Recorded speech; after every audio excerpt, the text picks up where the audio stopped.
Does anybody want to read while I fix my cursor? Yeah, I'd be happy to. What page are we starting on? We're on think we're page gonna start with- 44. Oh, 44. Okay, yeah. Yeah, so let's start off. So we have this cool piece of art. We can talk about that later, but the Dragon Clan. In an empire that usually prizes conformity and respect for tradition, the Dragon Clan is an enigma. Inspired by their mysterious founder, the Kami Togashi, the dragon place more emphasis than most of their fellow samurai on the individual search for enlightenment and expertise. In the centuries since the Kami fell to earth, Togashi's followers have acquired a reputation for strange behavior. Isolated by the mountains of their northern home and entrusted with watching over the empire, the dragon rarely participate as actively in the politics of the empire as other clans do. And when they do intervene, it is often for reasons others can only guess at. The secret of the dragon is that they are guided by their founder's foresight, but even they do not always know what Togashi saw in his visions. Let's finish that last paragraph off, and then we can talk about some of this. Togashi's acolytes are known for their esoteric practices, innate curiosity, and veritable tradition of disregarding tradition. At least in the eyes of the other clans, people expect them to be insightful and humble, but also unpredictable, individualistic, and even dangerous. They tend to look at problems from the unexpected angles, and they seek solutions others might not consider. Okay. Do we want to first go into who Kami Togashi is? I think that's an important thing we should cover. Yes. So who really is that? The Kami Togashi is the founder of the Dragon Clan. He is one of the descendants of Lady Sun and Lord Moon. When he descended to Earth, he lost his divinity and became and founded the Dragon Clan. Well, here's the thing: he actually didn't want to find the Dragon Clan until this wandering monk named Shinsei. By the way, that's a new name. That's a new character for you guys, Shinsei, and we'll definitely have to talk about him like at a much later time. But anyway, Shinsei convinced Togashi to form a clan, and he founded the Dragon. Here's the fun fact: Togashi has been the only champion of the Dragon Clan ever since the Dragon Clan has been founded. Because here's what he does: every time his mortal body is about to die, he transfers his soul into his successor. Oh, he's Orochimaru. Yeah, that's Yeah. Oh boy. Okay. Yeah. Okay. So so Togashi Okuni, the current champion of the Dragon Clan, is the Kami Togashi. Okay. So that's unique to the clans of L5. That is unique to the Dragon Clan. Interesting. Oh, also the tattooed monks that we'll talk about, the Togashi, the family, the Togashi, their tattooed is made with Yokuni's blood. Okay, and who's Yokuni again? Oh, the champion of the Dragon Clan. Oh, okay. Mm-hmm. I'll go link his picture here. Oh, damn. I feel like we talk about this a lot, but I mean, the amount of text that is kind of missing from here that really would help you kind of understand and really engage with it is always so disappointing to me. It's a weakness. I think we talk about this all the time, that the general kind of layout of this book leaves a lot to be desired in that respect. Great textbook, bad game book. Is it a great textbook though? Because a textbook, you should have an understanding of the text as it progresses. That's a fair point. I guess I only ever had shitty textbooks. Yeah. I think it's a. Oh, go Sorry, ahead. go Jeremy. ahead. No, go ahead. Oh, I think it's a poorly laid out game book because we've been flipping back and forth a lot, and if you actually do the whole 20 questions, you need to jump around to many different spots in the book. The actual layout is a little odd in my opinion, and I feel like the and I feel, as I mentioned this before, I think the lore is missing. There's so much more context that can help you gain a better appreciation of Dragon Clan, the Crane Clan, the Crab Clan, but SAR is not. This book needs a little pop-out SAR, basically, like a little holographic SAR on each page to basically click here for more insight into this clan. I mean, if FFG wants to license my image, go ahead. That would be sweet. That would You be should sweet. should be on it. You should be on an L5R card, SAR. There should be a card that's you. The SAR card. Well, we'll have to talk about the cards because there's some SAR showed us some stuff before we, before we went live. About the AEG card game. I will say AEG card game before we went in. But it's just, I find L5R to be such a fascinating book because, it's like Jeremy said, it's so poorly laid out. B, if you really want to get into L5R, You need to like have all the books, read all the novels to really understand this stuff. Yeah. At sea, it's just like so fan driven, which is an interesting thing, not necessarily a negative. That's kind of like the thing. Is like I love the story of L5R so much, and it's like I can't. I just have a. It's not being told in this book. I have to. It's like you have to find the story from other places. It's like most of it is free online, but you actually need to know to go online to find it. It doesn't say there's no click here for more information about the Dragon Clan or click here for more Dragon Clan fiction. If they just had that at the bottom of each of these pages, like click here for Dragon Clan fiction, click here for Lion Clan fiction, click here for Crab Clan fiction, or go whatever. It would make this book so much better. Mm-hmm.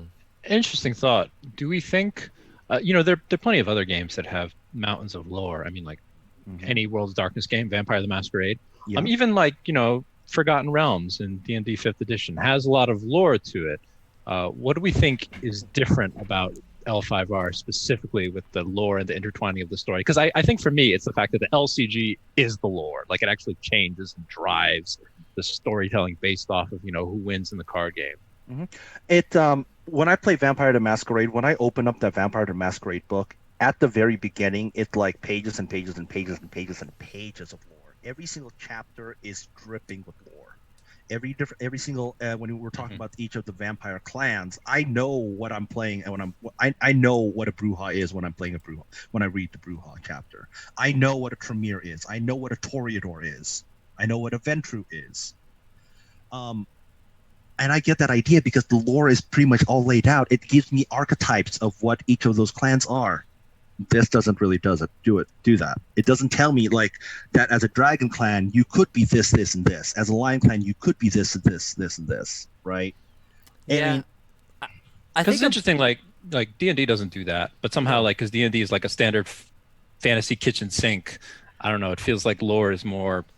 Well, the difference here between D&D and L5R, even though they both have like a ton of lore, like think of all the old D&D novels and all the old game books and campaign settings, right? Like the main difference is when you're playing a game like D&D and you're making a character, you're like, I'm going to be a fighter. It's not saying you were a fighter and you were from this line and you were from this school and you must have been trained here. Like it's literally like you are this. These are the things that you're capable of. And your characters and the character creation process is independent of the Forgotten Realms. That's a good point. Yeah. The character creation process here is deeply embedded into the world of Rokugan. Yes. That's the biggest flaw of L5R in my mind, because I personally don't care about the world of Rokugan, but I like some of the mechanics here, and I like little bits of the lore, but I don't like all of it. But you're kind of forced to use all of it. Mm-hmm. Interesting. Or you're getting surprised by it, is what I'm finding a lot. Yeah, or in books like Coriolis is a really good example. It's not an Asian game. It's actually based on 1001 Arabian Nights, so there's some problems there. But the book is like, I would say, a third of it is character creation. And that's the first third of the book. It literally walks you through step by step on how to create a character, and it flows in a natural order like you would go through your character sheet. Yeah. And it tells you how to play the game, tells you how to do combat, all the social interactions. And then the other half of the book is all lore. And it basically presents it to you in a way where, like, yes, you can embed your Coriolis game into this world, but you don't necessarily have to. Mm-hmm. Coriolis is actually one of the few sci-fi games I'm interested in playing. Usually I like fantasy more than sci-fi, but something about that appeals to me. I'll run it for you one day if you want. Oh, yeah, that'd be a lot of fun. I do feel a little bit tension where I almost disagree with some of the points made here. One is, to clarify, Daniel, I think the lore kind of like driving the class and stuff, I don't think is a flaw necessarily, but I do think, maybe if I can try to interpret, the flaw is that the lore doesn't give you anything to help you with the class. They don't like, they're it's all fluff. It's all fluff, but not fluff that really gets me excited. Yeah, and I think it's also like the lore is either like fluff that doesn't provide you with any structure for how you want your character to actually play out. It's like, oh yes, all the Kami, and then when they fell to Earth, and then this person. It's just like, well, what did the clan do, right? But it's also like, as we've kind of talked about, some of the lore is also a little problematic. So it's when you have problematic lore that structures your game, it makes it a little bit more unplayable. So maybe that's kind of like a new direction we could take here, because there's a lot in this text that I just read that, having already read the pages before, knowing quite clearly that the Dragon Clan is coded to be Chinese, the way it's kind of laid out here makes me somewhat uncomfortable, because they're really the only Chinese representation that we've seen thus far. So when you see things like they're esoteric, they're weird, basically, it makes me really like wonder, like, what kind of othering are you coding in here, and am I gonna have to be prepared for other types of that othering, and why is it even in here? See, that's not. I think I don't necessarily disagree, because your feelings are super valid. For me, it was just like, oh, they're just trying to make them like Buddhists. Yeah, they're Shaolin monks. They're basically. Shaolin monks Basically. seeking enlightenment, and I think the othering here is a little odd, because they're all supposed to be from this world. So I don't know why they would other a clan other than for political reasons, because that makes total sense in the lore. But like, the fact that they're Chinese is, I think, the weird thing here. For me, it's like, yeah, I get that they have like esoteric practices, and they're curious, and they're seeking enlightenment. But would our opinions, and Steve, my question to you is, would your opinion be the same if they weren't artistically depicted as Chinese and they were just another samurai clan? Would you feel the same? No. I don't think so. Yeah. And the reason is, yeah, it definitely came, like, a source of the tension was that, even at their very inception, when we're talking about the gods and the mythology, Fu Long, who is kind of the progenitor, the real kind of start of this whole Dragon Clan, it was the only one who I was like, why is that name so much different? And then from my own experience, I'm like, is that a Chinese name? And then I began asking all these questions, which there are no good answers for. And then I finally land on this Dragon Clan, and we see this art. We see the description, and I just feel tension. I'm like, can I really trust this game to be respectful of representation? And insofar, it's kind of like 2 out of 3, 2 strikes. It's just, for me, it's just the root tension is not the depiction of the clan, but the fact that they're Chinese, right? Because I think we unanimously were like, if they were just artistically depicted as samurai, then I don't think we'd have a problem. But now that they're Shaolin monks and they're coded visually as Chinese, and who is that other kami that has the very Chinese name? Fu Long. Fu Lung. Yeah, other than those two things, we haven't seen much. Go ahead. Fun fact. Yokuni was supposed to be the original bad guy of the game. Togashi Yokuni was supposed to be the original bad guy of the game. Then he was so popular they had to create a new one. Oh, wonderful. All right. Another here's the thing. bad guy, and everyone's All like, we like him. Like, okay, never Oh. mind. Sorry, Jeremy. I mean, another thing. If they weren't visually coded as Chinese, if we didn't have this artwork here depicting what appears to be a Shaolin monk, there's nothing in the text that really indicates that they are meant to be Chinese at all. We're still dealing with Japanese names. Yeah. We're still dealing. I'm looking at the clans. That's the weird thing. There's one monk, the Togashi Tattooed Order monk, but the others are using katanas. It's and they're part of they're still using Japanese names. Here's the thing: it's like when you actually look at the when we look at the Agasha family, you'll read that they're Chinese medicine. It's Chinese medicine. It's Chinese medicine and Chinese alchemy. Okay, and using a Japanese name. And when you talk about the Kitsuki, they base the Kitsuki family off of Chinese forensic traditions. So interesting. But they're still named the Kitsuki. So and the Togashi is supposed to be Shaolin monks, but they're still called the Togashi. It's like, yes, all these things are supposed to be Chinese. These are Chinese derived, but it's still slapped with the whole Japanese aesthetic on them. Which I think the most disrespectful part of this is that this is just a design decision that says that these things couldn't possibly exist in Japan. Oh, interesting. So Kitsuki Investigator School is supposed to be like D-Rentia, like Oh pretty much. God, Like, yeah, that's a cool character. oh, that's interesting. Okay, But like, well, I doesn't guess belong we'll in this talk about game. that. Doesn't belong in Yeah. this game. But then, yeah, so for me, from a historical perspective, like whether they had the imagery here or not, this is coded as Chinese, even if it's as it was adopted into Japan, like historically. But as soon as you say Enlightenment, we're going Buddhist. And so that's like mainland Asia origin automatically. And then all of the other stuff that they're putting in there, it could still be like within Japan, but they're combining the imagery and a bunch of other things and making them all around weird compared to everyone else in Rokugan. Like that's just taking it out further and further away from historical realities and potential like reality and possibility, you know? Yeah. And you know, if they're sorry, go ahead. Sorry. No. So the original, I'm just going to mention this, but the original, and it's, again, not listed in here, but the original duty of the Dragon Clan was to sit on their mountain and observe the history of Rokugan and record the history of Rokugan. By the way, that's something that they kind of just generally don't do anymore because the Lion has pretty much taken over that one. Interesting. Is that because of like fan voting and things like that? No. There's the drag. I think it was just like AEG did not know what to do with Dragon on that part. With that, after they gave Dragon that theme, they didn't know what to do with it. But then there's this other family that's just like, you know, there's literally their name is the Ikoma Historians. So the Ikoma became the new historians. So like that's kind of funny because the description here is that the Dragon Clan doesn't really know what the Dragon Clan is or what they're doing. The rest of Rokugan doesn't really know who they are or what they're doing. And then also the people who created them don't really The publishers don't know what they're doing.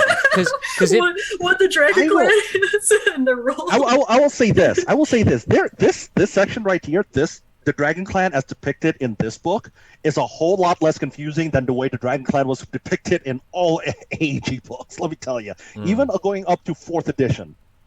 This is a whole lot less confusing than those other editions. Someone in the chat posted something really interesting saying that they heard a rumor that dragon are coded to be Tibetan, whereas crab are coded to be Chinese, which I think it's only because of the wall. They're actually coded to be Tibetan. That brings up some even deeper problems. It brings up way more diplomatic things. I would disagree just purely because of the Shaolin monk thing. But I think it's important that we read that this blue sidebar over here, Dragon Clan culture. This might provide us with a little bit more clarity. The Dragon Clan is diverse in its pursuits, even among members of the same schools and traditions. The dragons just kind of do what they want. However, it is unified in one philosophy, a philosophy of commitment to the betterment of oneself, and therefore the betterment of the whole empire. That sounds like the Crane Clan.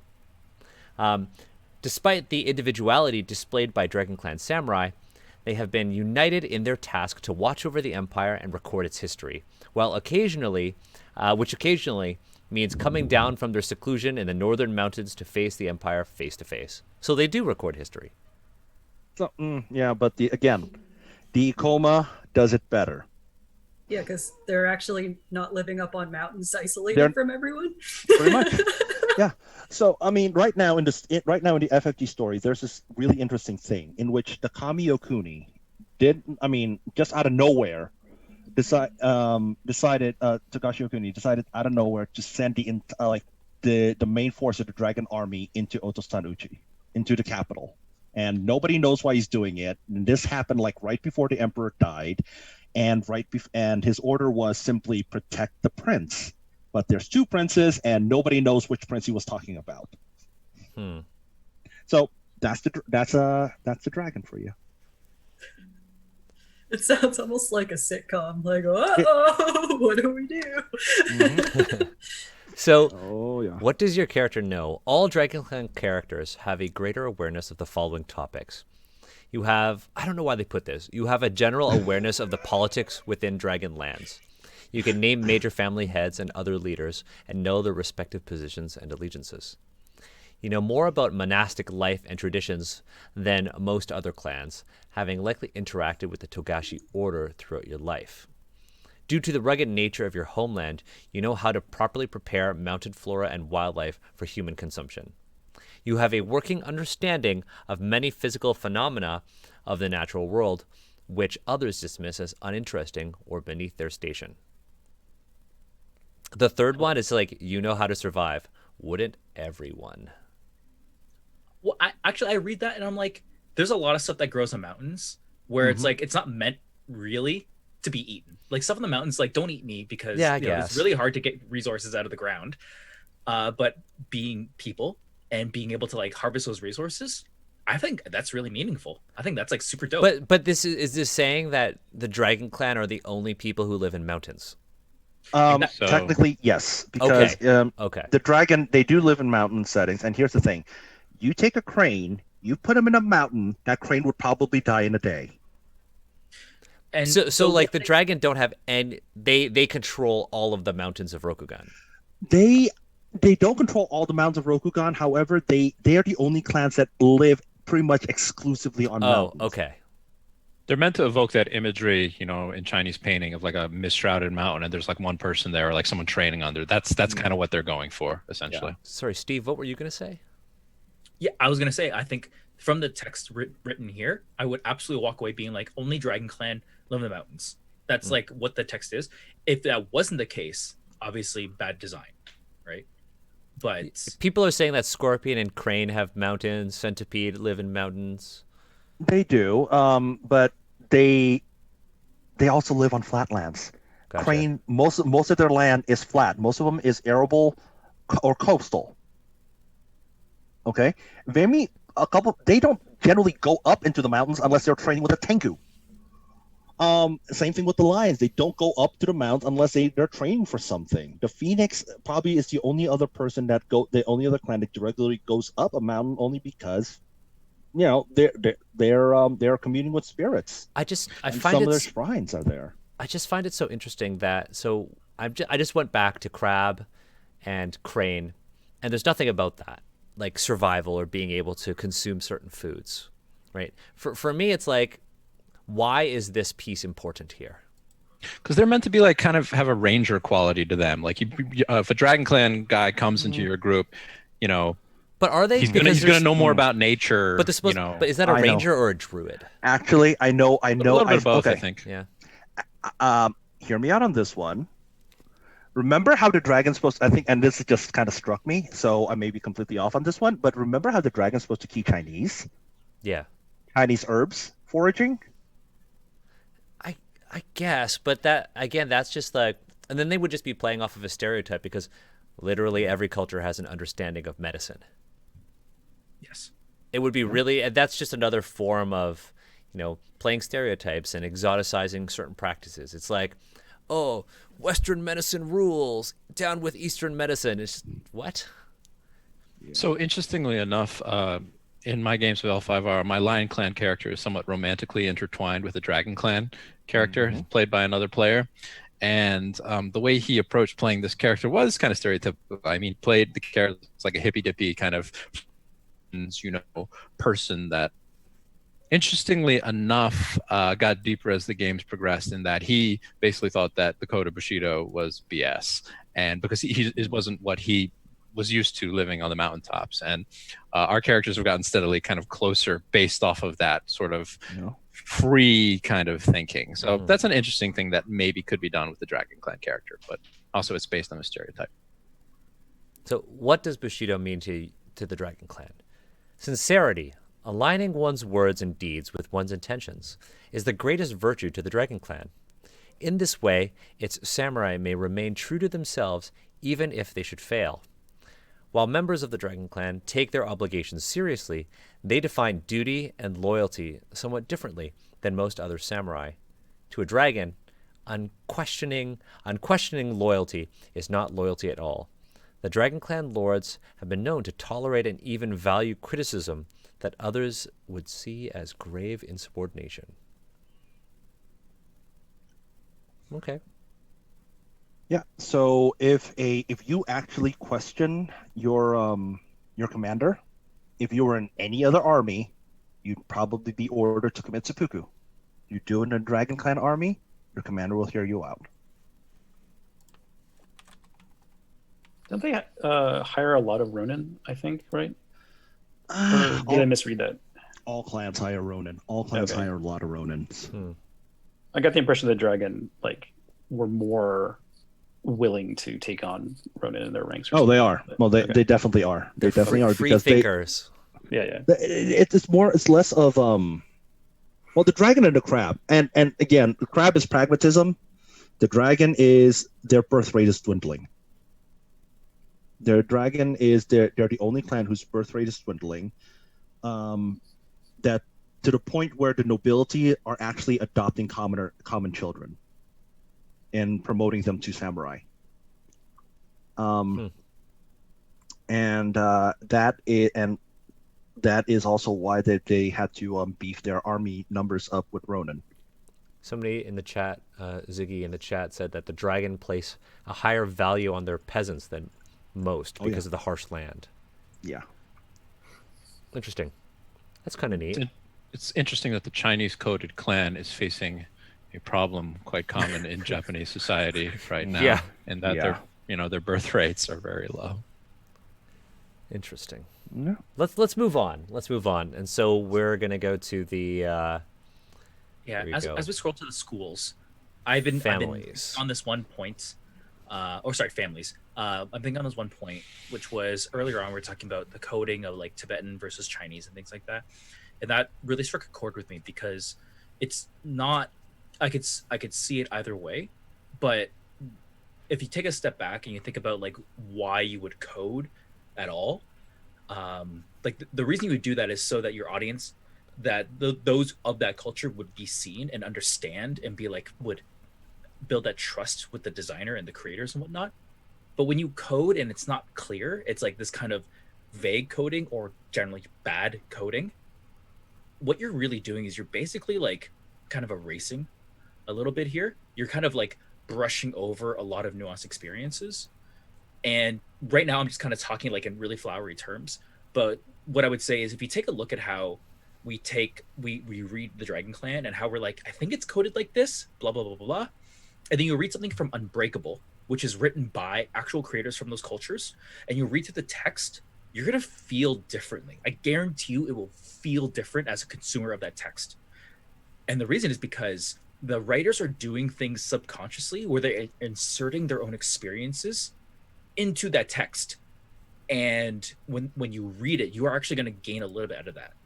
Which is why we always say it's so important to have like own voices type content. Sorry, go ahead, Daniel. No, I think there's also a lot of nuance in Unbreakable. Like things that you won't notice because you are not from that culture that someone might have to point out to you. Right? Whereas, games like this try to make everything the cultural coding very overt. Unbreakable's kind of like the opposite. Yeah. But let's move on to the families. That was my only tension that took me like 15 minutes to like work through. But there it is. That's a really important vocalization. Yeah. And I think this game it bathes everything that it pulls from with this paint that is Japan but not Japan, and that coding is used to, it can be potentially used to deflect a lot of criticism, saying like, well, it's not real Japan, it's just fantasy Japan. But but actually, you're dealing with real cultures in a very in-depth way here, and you can't, at a certain point, that defense becomes less and less valid. Mm-hmm.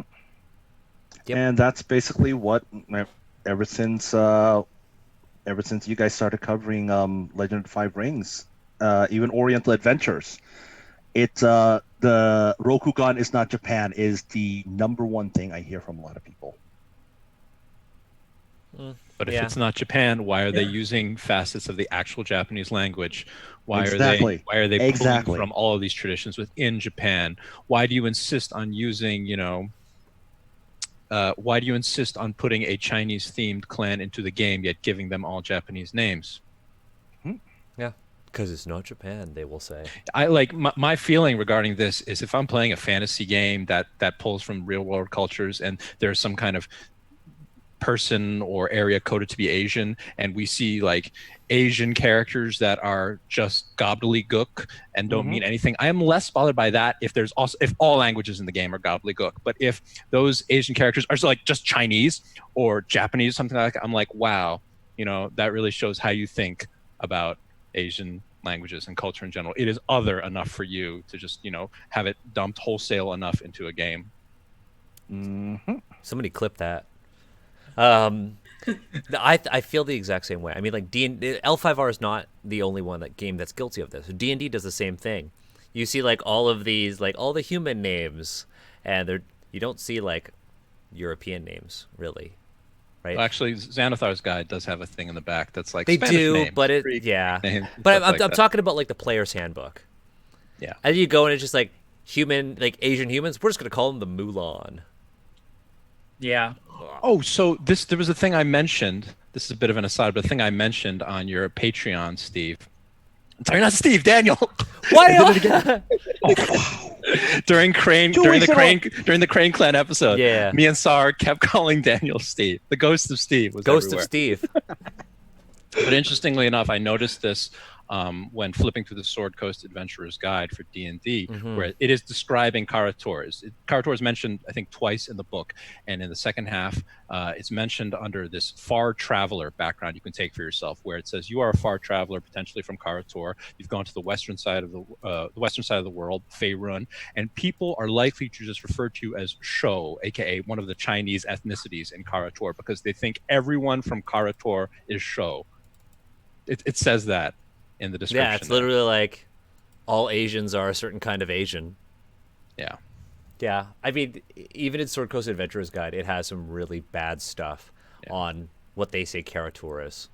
It's real bad. I mean, Sword Coast Adventurer's Guide is not a book I'm a huge fan of in general, but I was rereading that portion after thinking about many of the things that have been talked about on this stream, and I just went, wow. Yikes. So let's read these Dragon Clan families. We'll go Agasha, Kitsuki, Miramoto, and then Togashi. The Agasha are ever evolving, like the elements in nature. Although founded by a pacifist, many of their techniques are invaluable in a fight. Once devoted to mysticism, they now combine it with the practical arts. Yet, perhaps change is only to be expected among the families of the dragon. The Agasha have delved deeply into alchemy, metallurgy, and medicine. They blend the practical effects of chemistry and construction with the mystical effects of calling on the spirits. It is a unique approach, and one that leads to the occasional spectacular disaster. However, they are rarely disheartened, as they often learn more from failure than they do from success.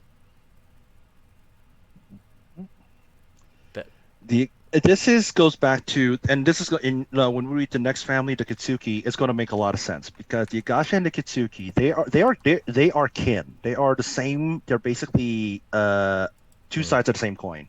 The Kitsuki focuses on the physical world, whereas the Agasha kind of focuses on the spiritual world.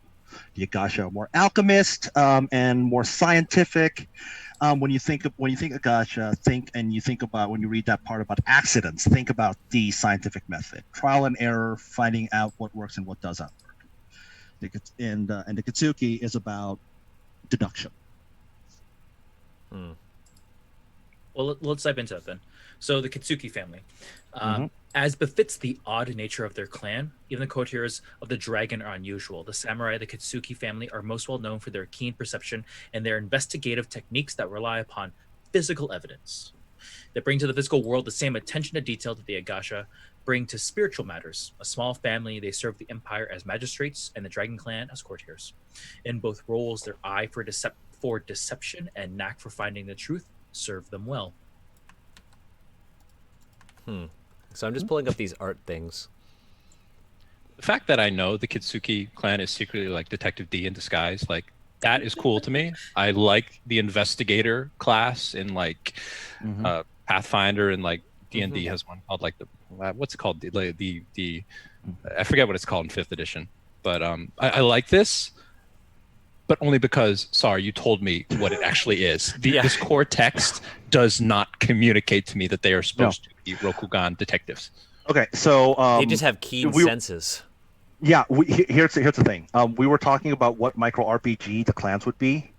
The perfect micro RPG for the Dragon Clan, Law and Order Rokugan. That's cool. I'm down with that. Yeah. Or CSI Rokugan, or any type of CSI investigative Rokugan. thing, or even just delving into Chinese mystery stories like that. I'm down with, but it's not communicated very well here. Yeah, are they officially like employed by the Emperor to do investigations and such? Or Here's the thing. Here's the absolute crazy thing. The Kitsuki will get to the truth faster than any other investigation method. But because L5R and Rokugan places so much focus on status that if you are a Kitsuki and you are absolutely right and you accuse a daimyo of another family of murder, nobody's going to listen to you because you're just a lowly person. They're going to listen to the guy. They're going to listen to the clan champion before they listen to you. So and here's the thing: the Scorpion actually, the Scorpion believes the Kitsuki's existence is an affront to them personally, because the Kitsuki is all about evidence and finding out the truth based on evidence, and the Scorpion's looking at that like, what, you think I can't do better? Bring it. That's what the Scorpion does to the Kitsuki. Someone posted a really interesting point in the chat saying the Law and Order Rokugan has been a default sort of thing for the game since first edition, because a lot of beginning campaigns and adventures are like, hey, you're all magistrates working for the Rokugan FBI. You're all Emerald magistrates. And a lot of my experiences in the early games that I've played have been like that. But the problem is none of us were playing as this Kitsuki family. We were all members of other clans, and we sucked at doing all the skill checks required. And so with that in mind, that's actually quite weird. Like, why are these beginning adventures all kind of like, hey, because you're playing a cop, first of all, you're playing a Rokugani cop, and you're looking at crime scenes and stuff, and why are they trying to fit all those clans into that mold? Here's the thing. This is the reason, and this is the best, and this is the only reason why. Okay. A Crane clan and a Dragon clan and a Phoenix and a Unicorn will not party together under normal conditions. Once again, the lore creates very interesting restrictions and hoops that we need to jump through to get a game running. And even in the core book, in beginner's box, you pass the test of the Topaz Champion, and what happens to you? Spoiler alert: you become magistrates. Yeah, that happened to me. That's how my character became a magistrate. These are the stories. I do have a really cool experience about the end of my my final game playing through the core setting that involved a Dragon Clan character. Maybe we can talk about that at the end. Yeah. I'd love to hear that at the end, yeah. I've got a lore question. It's not necessarily like a criticism or anything. So what makes members of the Kitsuki family, what gives them their keen perception? Is it a supernatural honestly, thing? No. They're just so again, this whole thing about the dragon kind of bucks the trend in Rokugan, right? The Kitsuki is like, well, if that's how they do it, but this kind of works a lot better. So why don't we just do it this way? We get to the truth faster, and we get to the actual truth if we do it this way instead of relying on testimony. Because they're the one that realize, hey, memory is faulty, but evidence is not.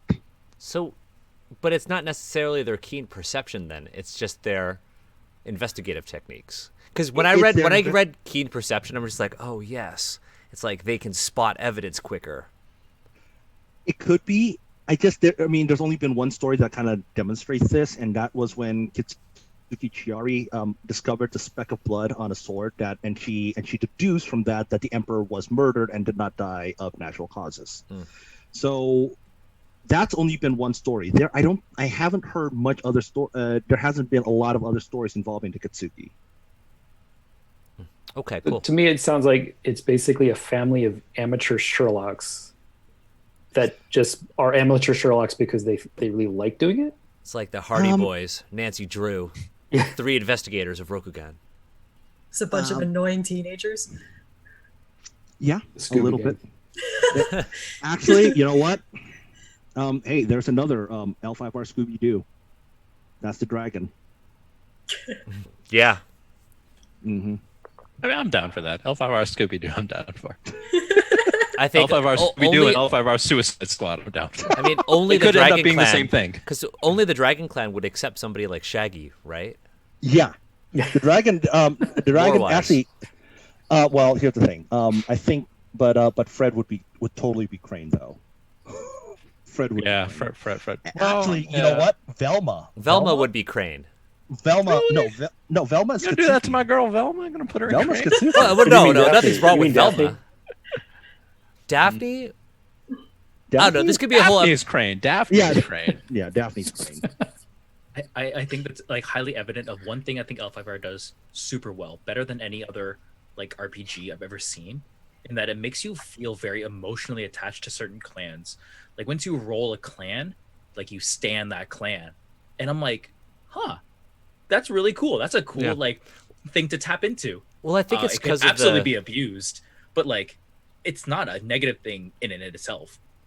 I definitely think it's because of the way the L5R community interacts with the property, because it's like you got the LCG, and so you have people who are fans of certain kinds of decks and certain like clans as they go into decks. That makes sense, right? Because I made that joke. I was like, yeah, water, planes. Nobody does that in Magic, right? But yeah, no one does it in Magic. Other tabletop games and like card games like Pokemon, no one stands like ice type or fire type. Everyone just like they are what they are. It's very neutral. But Normal type L5R Pokemon. Ghost type.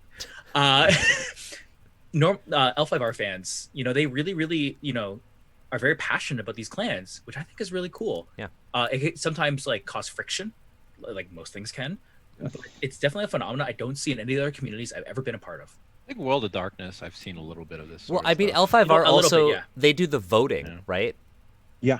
Because L5R Yeah. actually lets the fans shape at least part Yeah. of the direction. That's of a big the narrative. part of it, I think. Because It is a huge part of it. I think, and that is where a lot of these attachments come from, because we shape the story. Okay. Here, speaking of Dragon and Kitsuki, I'm going to show you now. She is from the old game. This is Kitsuki Iweko. okay, She started as she was a very popular character in Oh. the CCG, and this is where she ended up at the end of her career as Empress of Rokugan. oh, is this the second link you sent? Yep, the second link is her as Empress. Oh, What happened? yeah. What she happened? became okay, so the old Is this dynasty. because the of first- fans?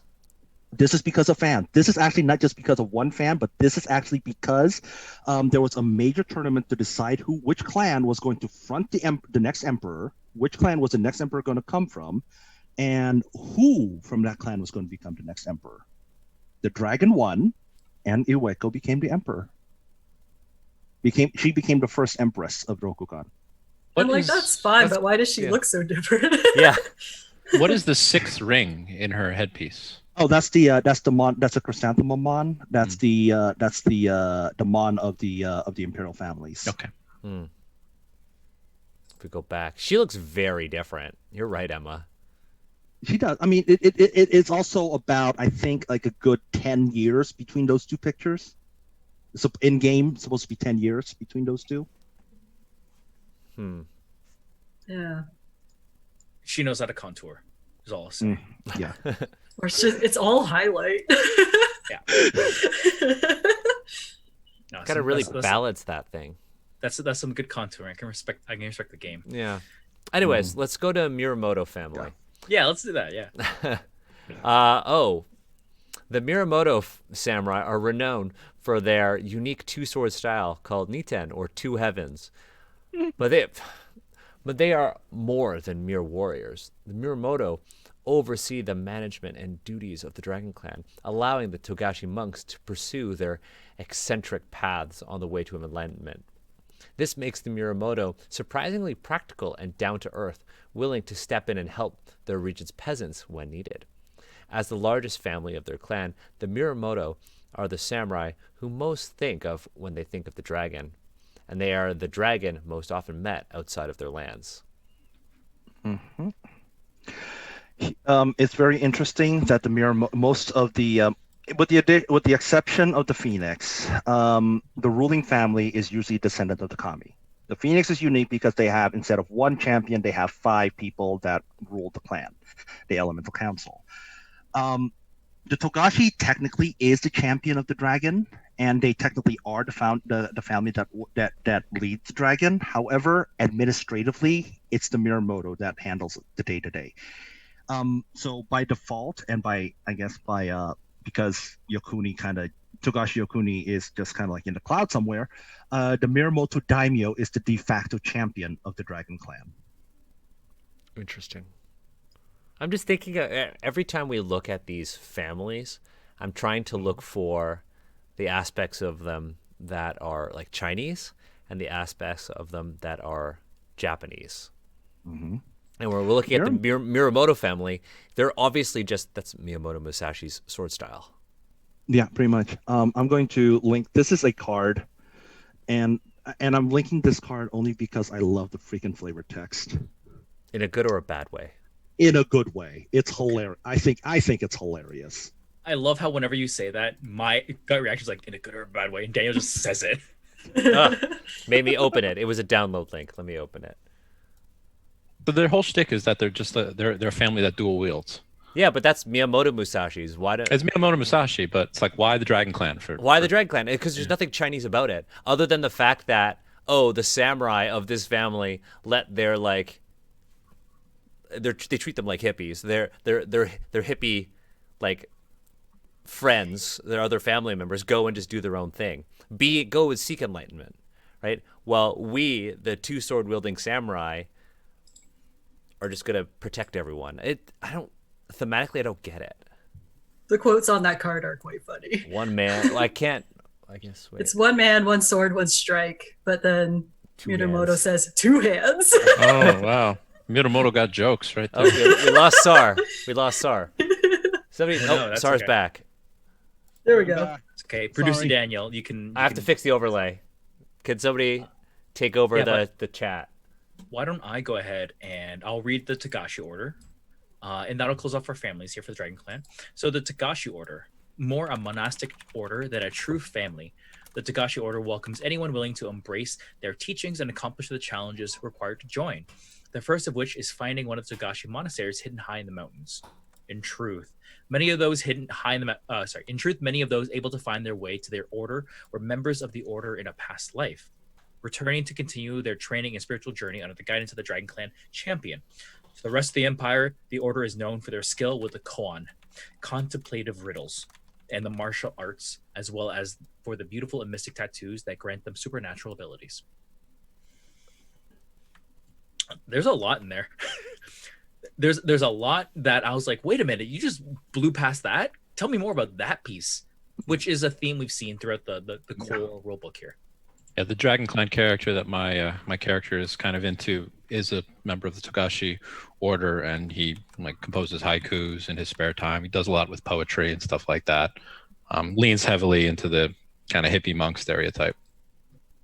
The dragon kind of does lean into that. Now, so the tattoos that the Togashi get, they don't decide. They don't pick what tattoo. It's not like they go get their tattoo and there's like a bunch of stuff on the wall and they said, I want that one. Or the teachers, they don't get to pick their tattoo. Nor does the tattooer know exactly what they're going to tattoo on this person. They just start tattooing and a shape eventually comes out. And something comes out, and it's something that that person in a previous life born on them, and it's up to them to decide what their tattoo means and what power does that tattoo give them. Isn't there like a really problematic old character in this game that's like a tattoo wearer? So wait, that first of all, female dragon. First of all, yeah, the tattoo artists have no agency over the art they create. They have no agency over the art they create. It's fantasy.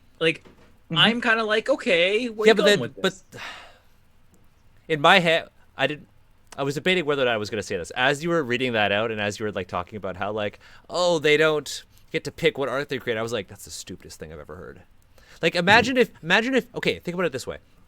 Imagine if you were an artist, you're a tattoo artist or you're a ceramicist or anything like that.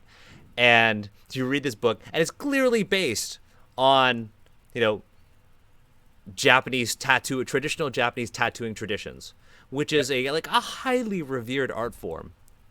And you're like an artist or something, and then all of a sudden this game's like, no, you're not actually an artist. You're just like a tool for this. I can do it live.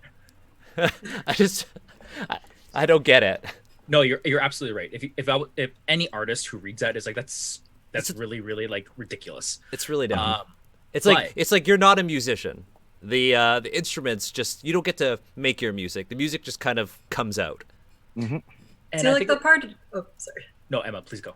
The part about the individual not getting to choose what tattoo they get, that's a part of a lot of traditional tattooing cultures. Yes. Sure. But then they go one step further and say, like, the tattoo artist also has to. So yeah, I don't mind the person not getting to decide their tattooing. Although I think they should decide whether or not they want to receive a tattoo, because then otherwise it's not tattooing, it's branding. Mm-hmm. Yeah, it's an assault. That's branding. Batman and Batman v Superman, he's begun branding them with his fists. Or Lobster Johnson.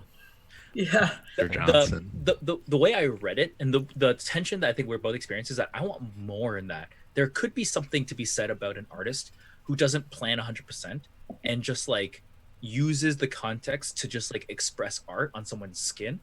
That can be like, that description alone could be quite beautiful, but we don't get it in the text. Yeah, Steve, reading it, I'm like, maybe that's kind of where you're going, but there's no confirmation. And the text between the lines that I just get expressed, that's all me. That's not the book.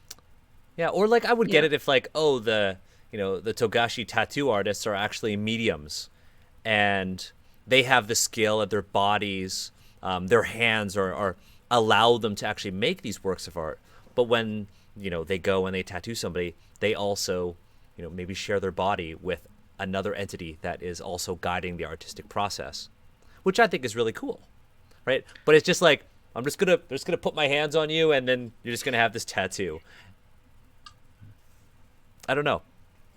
Yeah, I'd be down for that. For me, I just see it as like almost like a romantic kind of thing. Like you have this relationship with someone, and you just give them permission to like draw something on your body permanently. I'm like, that's spicy. Hell no. But apparently for the last like 2 weeks, I've just been like talking about romance and RPGs. So purely, I'm on a kick. So tweet at me about romance RPGs. I feel like it isn't.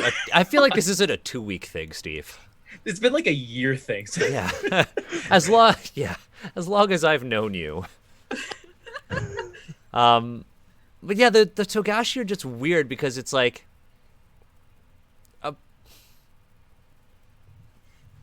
are you ready for me to make them even weirder? a part of it's Are you just gonna do it to him? a part of Are you it's gonna do it? lazy too, because it's just like, Yeah. oh, they're mystical, they do this, oh yeah, and then there's tattooed monks. Can I just say, like, before we get into more stuff to talk about, that I'm super tired of the whole hidden monastery, find your master storyline. Mm-hmm. Like, ooh, if you can find them, you can get taught by them, blah, blah, blah, blah, blah. My favorite is when a white savior discovers a monastery by accident and then becomes their savior. Yeah. That's good. That's chef's kiss. That's Orientalism. That's some spicy Orientalism. Movie Anyways. That's like Doctor Strange. That's what he did in Doctor That's Strange. Doctor Strange. What are we talking about? And then they even whitewashed the mystical person who's supposed to be Asian and made them She's white. Celtic. yeah. Celtic. To be fair, I was thinking of the immortal Iron Fist, defender of Kunlun, devoted enemy of the hand. No, I got that wrong. Damn it. I've been practicing that one. Steve, but we just can in the move on. mirror, you are Iron Fist. Oh, okay. So sorry. What is this Togashi Hoshi? Togashi Hoshi is the son of Togashi Yokuni, of the Kami Togashi. So he's literally half a god. That is how Fantasy Flight has decided to depict him in his card in the LCG. What I'm going to link now is how he was depicted in the CCG, and just be prepared. Honestly, I'm not gonna. First thing I'm gonna say is a really positive thing about this piece of art. I really like seeing a strong, ripped Asian man in pop culture. You don't get to see that a lot. Are those sideburns or a mullet? Is that a mullet? I think I think it's I think. Tops. His hair's like pulled backwards, or Oh, that way? I think it's. I don't think they're sideburns. Okay, just checking. Yeah. That's cool art. I like it. Yeah. Yeah, this LCG art is really cool. It's really nice. It does the character. I think. Oh Lord. What is I know. happening in the second one? Yeah. What? I can't even conceptualize this thing. What? What? What is he doing? Steve just like cracked a drink. Oh, I have to get closer. What is happening? Does anybody in the Wow. chat have a higher resolution scan of Oh, this? he's like part dragon. He's literally Yeah. part Half dragon. He's Yeah, he's literally part half dragon. And then he's got like a dragon Wow. tattoo on his forearm as well. Yes. Yes. Wow. So, like, I gotta say, I keep picturing all of these people as anthropomorphic versions of whatever family they are. But Wow. like, that's But that's this not is- what I this was is- thinking. No. Google image this guy. He's a Naga, basically. That's what they draw him as. Here's the Art. absolute Yeah, but absolute Naga with nutty. legs. Naga with Yeah. legs. Yeah. This is the absolute nutty thing. Okay, he is supposed to be half Kami. He's supposed to. Okay, I get that he's supposed to be half dragon, because he's the Lower son of half. the Dragon champion, right? The Yeah. other half, he's actually a scorpion. His mother scorpion. However, I need to ask this: the Crab Clan champion, the Crab Clan Kami, also has a son who he literally sired with the Thunder Dragon, the literal Thunder Dragon, and the son still came out fully human. So, AEG, Oh, thank why do we have this? you. Because they wanted to make a dragon centaur. Okay, that's the first one. Yeah. Oh I yeah, they can't are find- sideburns. They're sideburns. Yeah, they do appear to Oh, be sideburns, though. Those are sideburns. Also, like, look, Got some chops right there. he doesn't. This art, I'm like, doesn't look that Asian. to Oh, me. he got some scales. I like the scales. Those are dope. The scales, I think. See, if they actually made, if AEG made Hoshi with just scales, we get he's the son of the Dragon Clan champion and a human. So I get why he would have scales. I don't get why he would have a dragon butt. No, No, I think moisturizer won't help with that. I like the I don't- scales. I think they're cool, but I don't. Those sideburns. I find all this quite funny because I'm half Chinese and I was born in the year of the dragon. So this is like, whoa, there you go. That's your idea of what a half dragon person is. Jeremy, where are your scales? Do you have scales? They only We come haven't out at seen night. his They only lower come out at half. night. It's true. Jeremy just like walks away. It's 4 legs, a big ass You've tail. never seen my lower half. For a reason. So, Oh my God. something has been bothering me with this art for like. since I It doesn't saw look. The face doesn't look Asian. If I'm looking up close. So yeah, we can definitely do the Natum Go test where you take your thumb and you put it over the eyes and you're like, did they draw an Asian person or a white person? But here's the thing that I pay a lot of attention at. He's not sitting in a lotus position. So despite all of like the Oh yeah. all of like the text and everything like that, you feel like the one thing you would get right is just sit in a lotus position. But he's not. He's just sitting like you would just cross your legs like you were just sitting in kindergarten. That's Which true. is unfortunate. It's a very easy way to, we've used this word where there is coding, very easy way to code that like you kind of you're pulling from like an experience here, or at least like some very basic level like Wikipedia searching. Yeah. You know. He was Steve. Unfortunately, I am going to have to buck back a little bit on that one, because here's the thing. It was this art was made by Polar Engine, and I do know in most Indonesian meditation tradition, you do not sit in lotus. It could just be that this is cultural for the artist, that this is how you would sit cross-legged. I'm not going to speak for the artist, but just based on what I know personally. So yeah, I think a lot of the art in this book was outsourced to creators in Indonesia or other creators in Asian countries, and I think it's interesting. Like, to me, I see him as looking Asian because I perhaps interpret this from the lens as, like we talked about in the Crane episode, this is how an Asian person in Asia might potentially draw another Asian person. That's dope. No, I appreciate that context. No, that's... Now I'm curious, and like it draws me into the fiction and draws me into like the text. I'm So just super fascinated by the choice of keeping the sideburns, because they're on this original card. Again, it's one of these. It's an L5R golden cow. I can't excuse it other than it's a freaking golden cow that the community will just riot if any changes happens to it. Like sideburns, like Yeah. Yeah, because it's look. I mean, we were talking about 2 weeks ago. We were talking actually, how many weeks ago was that when we did the crab? We were talking about Kuniyori, and how he has that yellow peril. It would be so easy, and I think FFG wanted to remove the yellow peril from Kuniyori, but the community would have rioted. The community would have said that's not Kuniyori, because Kuniyori is a golden cow. So, okay. So this is sensitivity reader Steve speaking directly into the camera, and Steve's saying, fans of L5R, I've heard these two things that just don't mesh well together. Where it's like you want the game to be accessible and inclusive, like you would like Asian people to enjoy your game, but then you stand things that are very problematic. And when Asian people tell you they're problematic and you don't listen to them, then you can't just go back around and say like we're trying to make our game inclusive. You're given an opportunity to like make a change because you're asking for change in that first tension, making it more inclusive. But when you are presented with like this chance to make a change, to speak about certain things and raise those voices who are saying what causes harm, it's very clear where your priorities lie. Like we see that whole ass being presented, and it's tiring at best. Yeah, I think this is also a I think there is a clash here between the non-Asian fans of L5R, the Asian fans of L5R, and also the decision makers at FFG. Like I think what's interesting is that L5R, like the community that we've seen so far, Asian or not Asian, have, at least the folks that we've interacted with, have always been like, yeah, there is a lot of stuff in L5R that needs to change.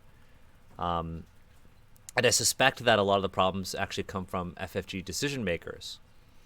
Because I don't think FFG is doing a vote as like, okay, are we going to keep Togashi Hoshi's sideburns? Vote now. I don't think they're doing that. No. I think this is the decision makers at FFG being like, hey, artist, we need you to make sure that this character looks like the older iterations of this character, but we don't want to have this strange dragon centaur. So what's left? Well, red dragon tattoos might be generic if they have a lot of tattooed Asian characters in this game. So what else is unique about this character? It's not the top knot, it's the sideburns. So they keep it for recognition. This is a character recognition thing. Yeah. And I linked earlier the picture for Togashi Mitsu. He's breathing fire in that one. Oh. In most of his art, he is breathing fire. So yeah. And from the CCG. So I mean, that's kind of like his thing. But he breathes fire. But I think the root cause of this is like, the original materials just didn't have anything good about them, and so the artist and FFG struggled to be like, okay, how do we maintain the visual integrity of this original character? Like, it's not an easy job. And that's the same reason why, again, Steve, it's the same reason why a lot of people were asking us, well, what would you do if you had a chance to remake Karator and Oriental Adventures? And this is the problem, right? People are like, well, why would you want to remake it? Or what would you do? Or what would you keep? That balancing act between, maintaining the visual or literary integrity of Karator and taking away and stripping away all of the problematic aspects becomes a very difficult task. And so we're seeing a clear example of that in the art here. We have a objectively terrible card here. It's a dragon centaur with sideburns and a dragon tattoo. It's literally like, yes, I am 100% human. I am going to get a leg tattooed on my arm because I want a reminder that my lower half is also human. And we need to remake this card. So we'll pick and choose what we want to remake. And that's what they did here.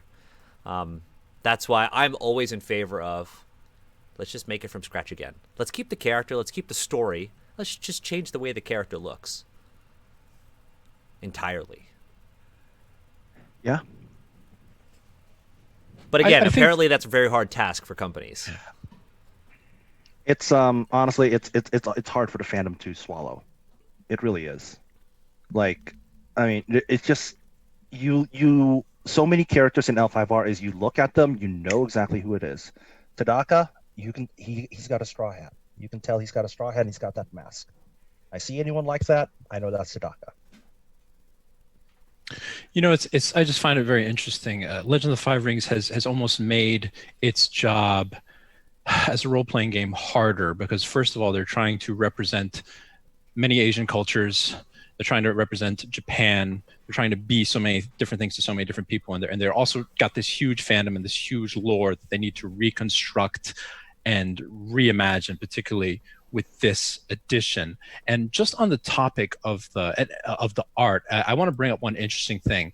For me personally, and this is not a dig towards you, Daniel, or anyone on the chat. No. Whenever somebody says this person doesn't look Asian, I actually feel a slight tension in myself as Being Steve would half say, Asian? because being a multiracial person, Yeah. I've been asked that question my entire life. And once again, not a dig towards you. It's a very, I think No, the I know. reason you're asking that particular question is because Asian representation in the tabletop space is so terrible.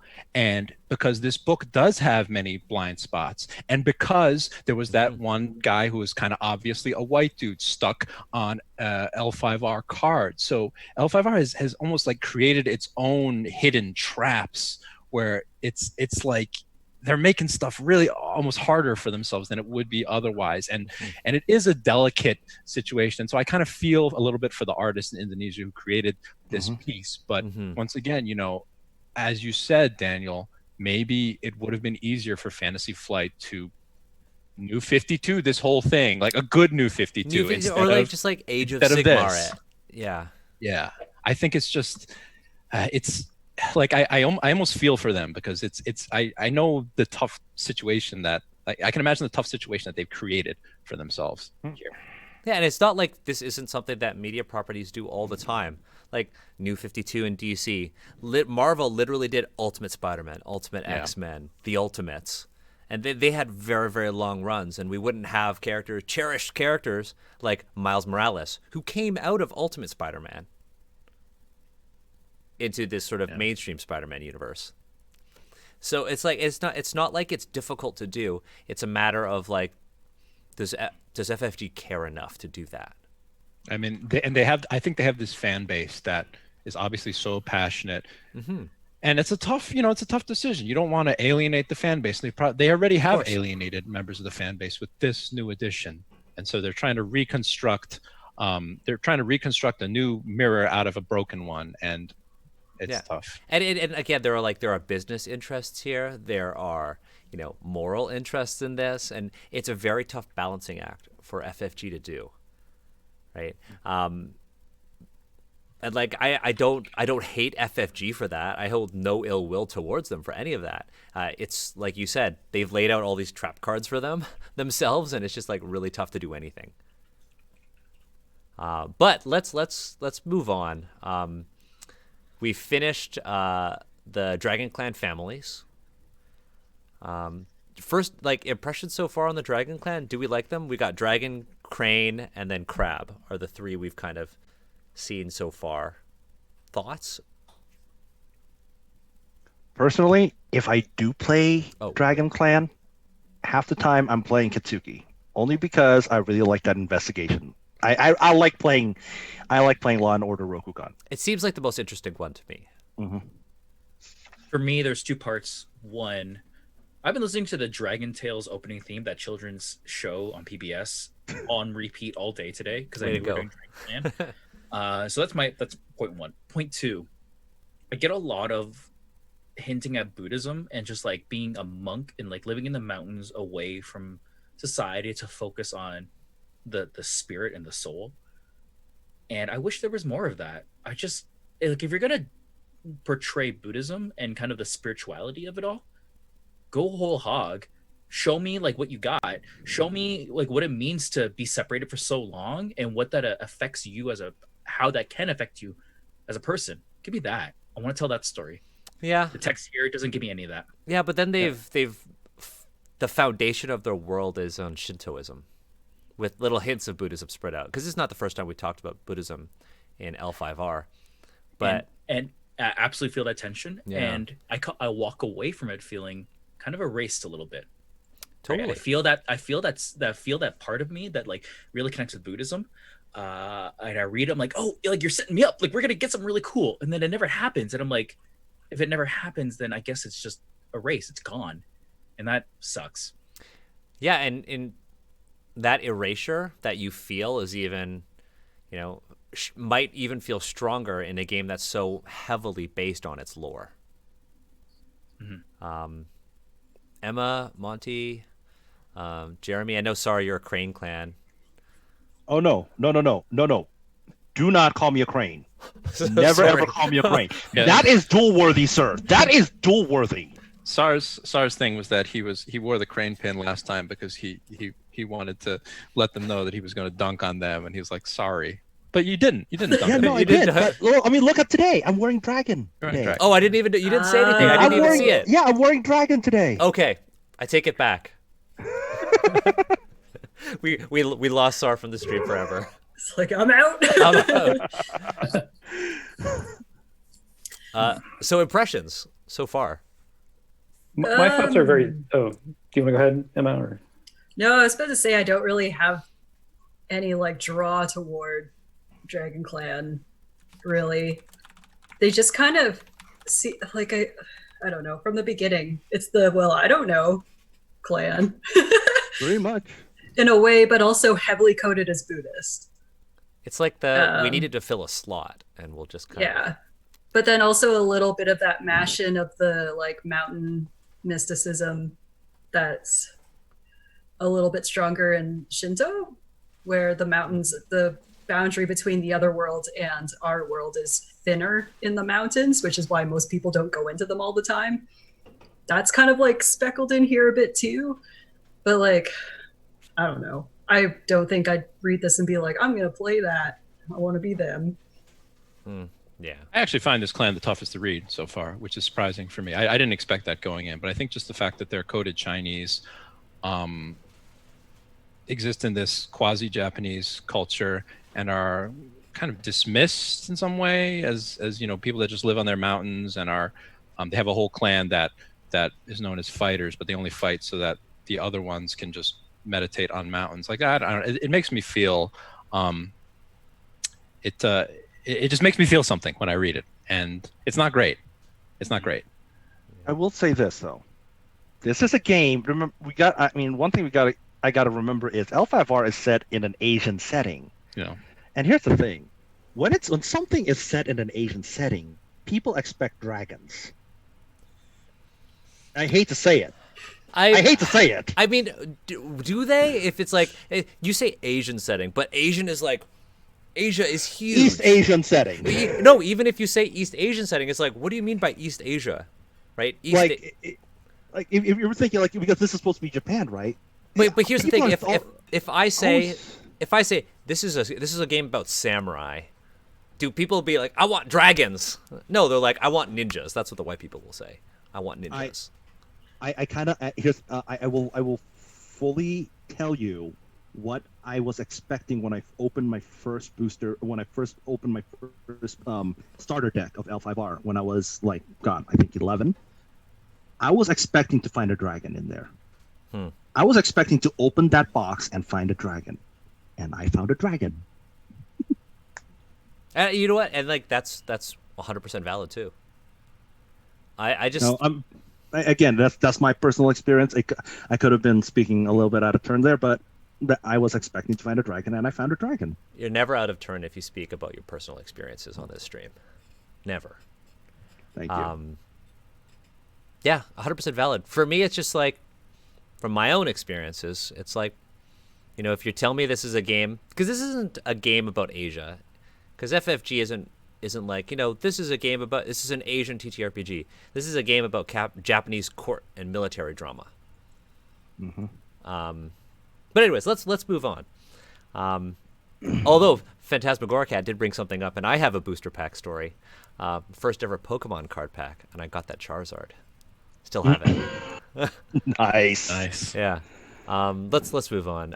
Sorry. Question. I stayed on this page because I had a question. The armor. Okay. Oh, yeah. So is armor this of the dragon? Yeah. So is this, since the head of the Dragon Clan is this Orochimaru character? Is this armor still being worn by that character then in the lore? No, that armor. If anyone's going to wear it, the daimyo, the Miramoto, would probably wear it. Okay. Yeah, that's it's. Don't ask me about the hat. I don't know. I was about to ask about the hat. Yeah, because I was like, next question is going to be like, hey, let's talk about this hat. Whereas everyone else has a helmet, a kabuto, right? The Crab Clan one is still my favorite so far. This one is straight up a rice farmer hat. Mm-hmm. Is it made of metal? Yeah, It's made of. like It's it's metal, supposed to be yeah. made of metal. It's made of rice. Made of rice. Again, It's made of I rice. don't know. Sorry. I think of it. It looks like a symbol, right? Like a drum symbol. It's Oh, freaking that's- Raiden from Mortal Kombat. Yes. What it is. It's Raiden from Mortal Kombat, and I am getting Mortal Kombat vibes when I read about the Togashi Order and the Miramoto family. If you're gonna put an Asian hat on it, you put in fucking the blade hat. Not Liu Kang. Kung Lao. Oh yeah, Kung you put Lao. that hat in there. Somebody just said protection from rock slides. Thing. Okay, let's move on. So we had, where are we now? 66. Roll and Agasha school 66. You said. I will say, if it was in the text that the hat represents the solidarity of their farmers and their peasants, that is a dope story to tell, and like a very meaningful thing for like a family to talk about. But again, that's Steve saying Steve things, not the text. So unfortunately, we miss out. No, we miss out on something that's actually solid and narratively interesting. Instead, we have like a visual trope, another visual trope. It also makes me think like that being closer to the peasant class.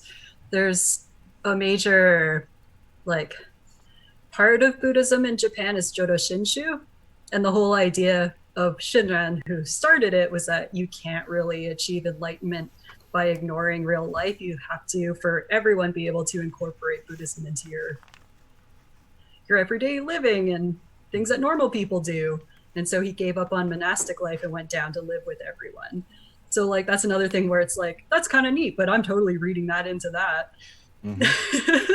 I don't think that much depth is in this. No, not at all.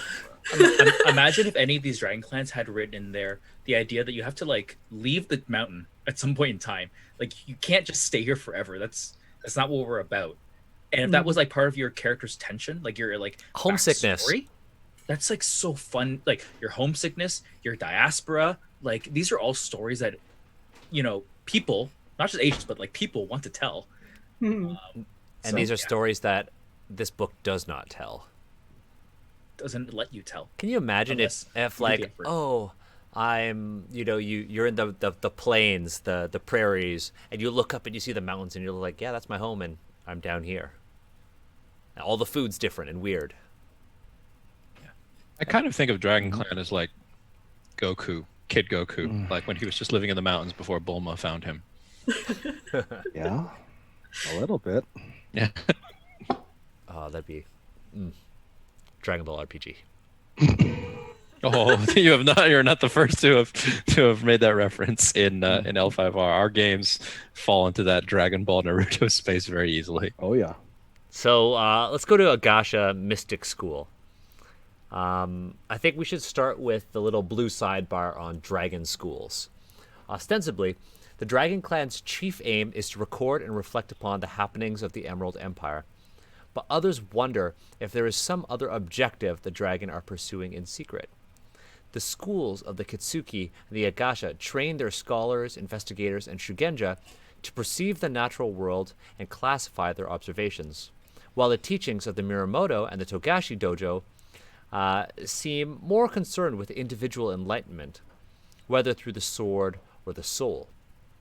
All dragon samurai emphasize individuality. However, and there is often more variety among the students within the same dragon school than there is between students of different schools in the other clans. Okay. Is enlightenment? I do like that last bit. Yeah, I do too. But they go ahead, Emma.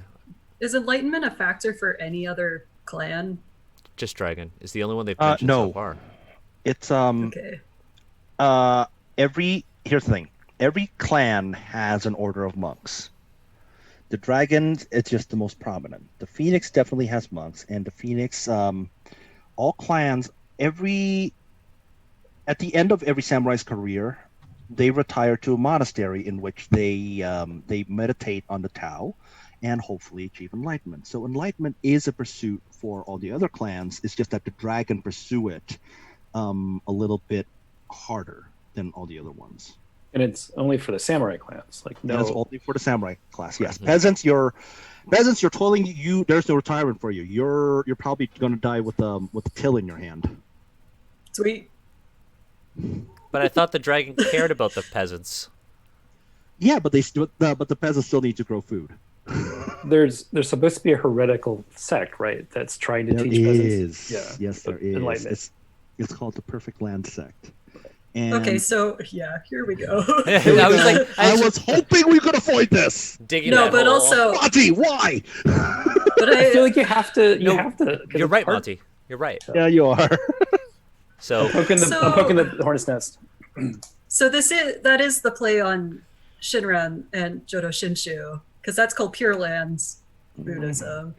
And it wasn't widely accepted across Japan. So you actually find a lot of the diaspora communities across North America, Japanese descent people, are Jodo Shinshu Buddhists because couldn't do it in Japan. Anyways. Here's the Emma just dropped knowledge. So this is actually parallel to real world, although I don't know how I feel about this. The Perfect Land Sect is considered to be heretical in the Empire. Yeah. Is there like a Falun Gong in Rokugan? Oh God, I hope not. I'm just asking in advance so I can.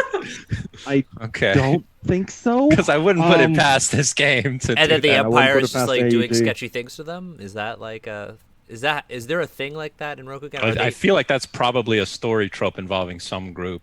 No, I will say that the Perfect Land Sect is new to the LCG. Was created by FFG, and I'm not the community thinks that it's supposed to be the Brotherhood of Shinsei from the old game, but we're not 100% sure yet. Because the story just hasn't progressed that far yet. This all bothers me quite a bit. Interesting. But again, that's not in this book. That's not in this book. It's an Emerald Empire. Here's where that but it's not Japan defense starts to break down, because you were veering so close to these things and to the point where you can't hide behind that anymore.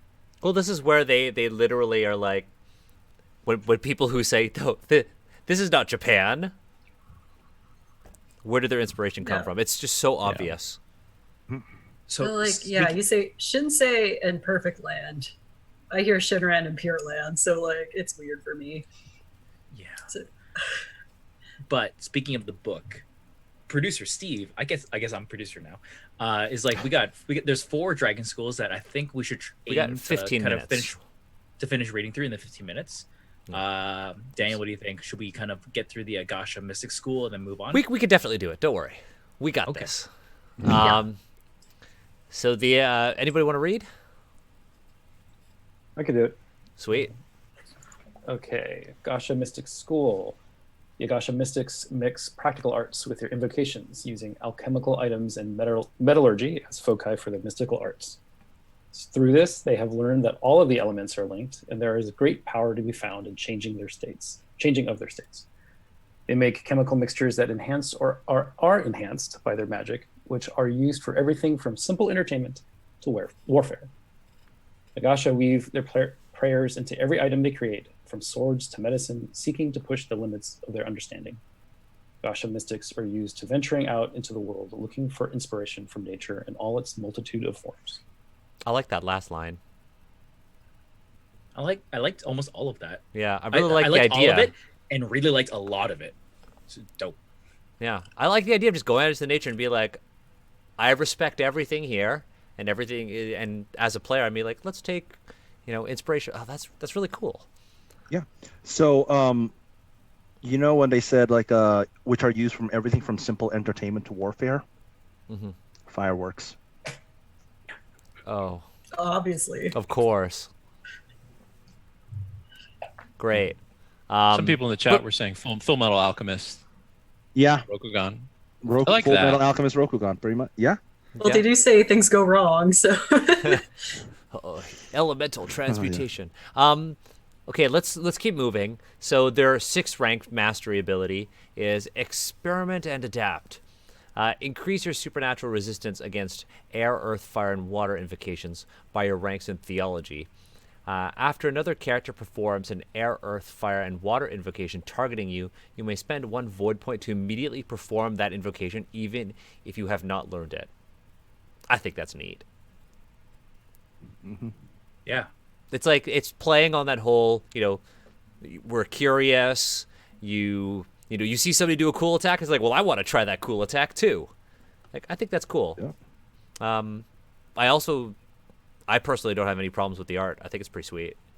Oh yeah, that is the art is from Master Alchemist, and she is almost a staple in every single dragon deck. The only thing I have to say is I think this is the first person we've seen smiling. Oh, there was one we talked about in Crane. Oh, okay. The old guy. Okay. Yeah, the old guy. Yeah. But he wasn't in the book, actually. He wasn't in the book. No, that was a card. Yeah, okay. so actually, Emma, you are correct. You are correct. Wait, yeah. She's like, wait, fire. Yeah. Okay. It's Louise Belcher. I have small tension with the art in that the art's not really resonating with me, because from what I've read, it's kind of like this kind of like let's make mistakes, get messy kind of thing, and I don't get that from the art. It feels very like model posing, kind of like amateur cosplayer smiling at the camera. There's like it's nitpicky. It's super nitpicky. It's very Steve like. I think if I was going to say one thing about it, there it is. Well, I think it's recycled card game art. I also like how they don't, like, because they talk about how, they aren't always into fighting. Maybe they're entertaining with this. Maybe this isn't combat magic or invocations. Maybe they're just like, I'm just going to create a ring of fire. So even if it wasn't, I also don't read it as combat magic. But what I do read it as is like, this person is very happy about making you do this thing. That smile that you see seems like, just like not a jovial smile. That's all I have. That's my only tension. Very nitpicky, super nitpicky. Art is very subjective. But we can move on from that. Yeah, I think let's move on from that. I respect it. I respect what your opinion, Steve. Appreciate it. All right, so let's move to the Kitsuki. I can't look at that Kitsuki art without thinking of that card that Sar shared with us in our chat. Is that the same character? Please say it's not the same character. It's not. Good. Okay. If we go down to that piece there, I think that'll end our stream, which is fine. I'm happy to do it if you feel like. I want to end the stream with Jeremy's story. Oh yeah. So should I read the Kitsuki here? Let's read it. Emma, were you gonna read? Am I? You could if you want. I'm happy to read. The Kitsuki Investigator School is a recent school founded when Agasha Kitsuki saved the life of the Miramoto daimyo by use of evidence. The Kitsuki investigators use their methods of observation, experimentation, logic, and reason to understand the truth, which puts them outside the norm of the Rokugani testimony-based judiciary system. The Kitsuki investigators gravitate toward legal work as magistrates and judiciaries, in addition to serving as courtiers and representatives of the Dragon Clan. Yo, I just got a great idea. Ace Attorney Rokugan. Literally just like Phoenix Wright and Miles Hemsworth going out to get evidence and then yelling at each other in court. Well, it looks like somebody got their taint. Yes. Oh my god. Honestly, one of the things that I noticed was this Kitsuki Investigator School. The writing is clear. Whereas some of the other Dragon Clan stuff, it's just like, it's very... it flows in a very convoluted way. This one is just like straight to the point. I don't know. I like that about this. Yeah. It's just like, yeah, we use our methods of observation, experimentation, logic, and reason to understand the truth. There we go. I think it's Done. cool. It's clear, and not just from like a thematic perspective, but just like game design. Tell me what this class does, and let's move on. Eyes betray the heart is their mastery ability. Once per scene, when performing a skill check to investigate, you may spend what is that? Opportunity. Opportunity. As follows. You may reserve up to 1 drop die per opportunity spent this way. The next time you would perform a check to interact with the person or thing you're investigating, such as a check targeting that person or a check to use that object, you may add a number of these reserved dice as kept dice. Then remove any unused reserve dice. Basically gives you like a +1 or +2. Yeah, you're just for a saving roll, up a pretty much. bonus Yeah, for a roll. It's like the Pathfinder Investigator kind of. Yeah, that's not as... I could see it being super useful in game. Because it's almost like you're building up a case, right? Yeah, you need to have the right game for this to really come in handy, I think. Yeah, I can see that. What's real disappointing though is like even if you do build that case and get these checks, like said earlier that they're not really respected within. That is very true. They really are not. You could absolutely Like you're like, I have the perfect case, and they're like, don't care. No, don't care. It's Phoenix Wright. He's in the early games where he's a rookie lawyer, not being respected. Like, boo. Miles Edgeworth is a crane Kikita dueling dude. Someone accuses something, you can just like place down 2,000 life points and just have a duel, and winner and loser goes to the Shadow Realm. Yeah, but I think you brought up a really good point, and it's that, you know, a lot of these